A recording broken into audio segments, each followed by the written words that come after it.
अस्सलाम वालेकुम दोस्तों, उम्मीद है सभी दोस्त ठीक ठाक हैं, खैर खैरियत सां हूंदा। दोस्तों असांजी ॻाल्हि करण वारा आहियूं सोप सीरियल तकरार ड्रामे जे बारे में। इन तफ़सील ॻाल्हि शुरू करण खां पहिरियों जेकॾहिं असांजे चैनल ते नवां त मेरे व्लॉग चैनल खे सब्सक्राइब करे नोटिफिकेशन ऑल करे छॾींदा। सब्सक्राइब करण सां आवाज़ जो बेल नसन निकिरंदो, काफ़ी असांजूं हौसलातूं वधंदियूं, तव्हांखे वधीक वीडियो ॾिसण वटां मिलंदा।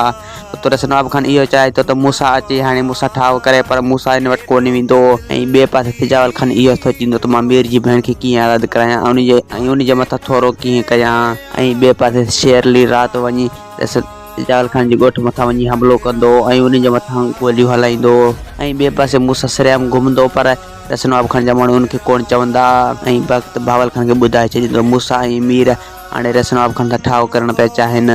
ऐं दरिया खान मूंसां खे मिनतू कंदो त तूं रसनवाब खान सां ठाव कर, जीअं असां मां सभु केस ख़तमु थी वञनि। ऐं उन खां पोइ असां रसनवाब खान जे वज वठी उनखे मारे छॾींदासीं। वधीक वीडियो ॾिसण लाइ चैनल खे सब्सक्राइब ऐं वीडियो खे लाइ मिलाए कंदा।